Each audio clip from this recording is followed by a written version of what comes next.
Friends, నేను మీకు ఉస్మా కృష్ణాష్టమికి కొన్ని నైవేద్యాలు చూసేయండి. ఫస్ట్ అయితే మైదాతో లిమ్కీలు చేసుకుందాం. కొంచెం మైదా, కొంచెం నల్ల జీలకర్ర, కొంచెం సాల్ట్ వేసుకొని కాచిన నూనె వేసుకొని కలుపుకుంటూ లిమ్కీల్లా మనం కట్ చేసుకోవాలి. మీడియం ఫ్లేమ్లో మనం ఫ్రై చేసుకుంటే లిమ్కీలు అయితే రెడీ అయిపోతాయి. చాలా టేస్టీగా ఉంటాయండి. నెక్స్ట్ జంతికీలు చూసేద్దాం. మిక్సీ జార్లో అల్లం ముక్క, గ్రీన్ చిల్లీ, కరివేపాకు, జీలకర్ర కలిపేసి మిక్సీ పట్టేయాలి.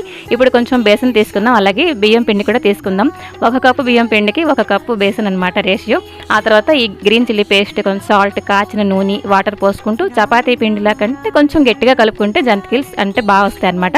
ఇంకా జంతికీలు గొట్టంలో మనం వేసేసుకొని డీప్ ఫ్రై చేసేయాలండి. ఇది కూడా మీడియం ఫ్లేమ్లో చేసుకుంటేనే బాగుంటుంది, లేకపోతే మాడిపోతాయి, లోపల పచ్చి ఉండిపోతాయి అనమాట. నెక్స్ట్ మనం చేసుకుందాం. ఇదైతే బూర్లు పిండి అండి.